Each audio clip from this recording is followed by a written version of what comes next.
In this video, I am going to teach married expecting moms what not to wear at their maternity photo shoot. Hello to all my married mamas to be. I am Jaylin Jet Dorsey-Mitchell, a maternity photographer out of Detroit, Michigan. And in this video today, I want to teach you 3 things to avoid in your wardrobe for your maternity photo shoot. The first thing I want you to avoid is trendy clothing items. These can be items that match a certain trend and style going on during that time you decide to be photographed.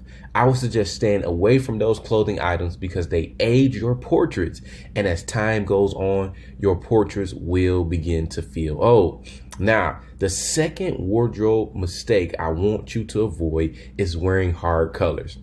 The goal is not for your clothes to be the focus of the shoot.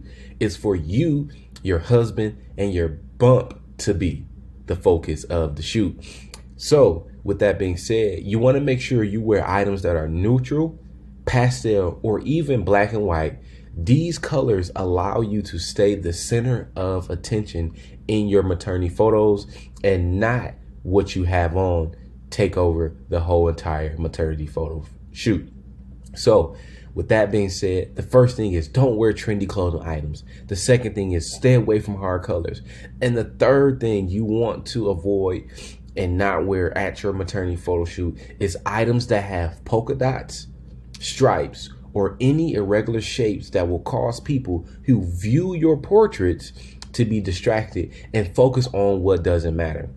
Buying a distracting wardrobe can also sometimes age your portraits and make them feel not timeless later on. So now you can't choose what to wear until you have an idea of what you want to do for your maternity photo shoot. That's why I created a free Pinterest board full of 900 plus maternity photo shoot ideas inside to help you come up with a unique idea that tells the story of your beautiful pregnancy journey. Just click the link in the description and I will send it right over to you.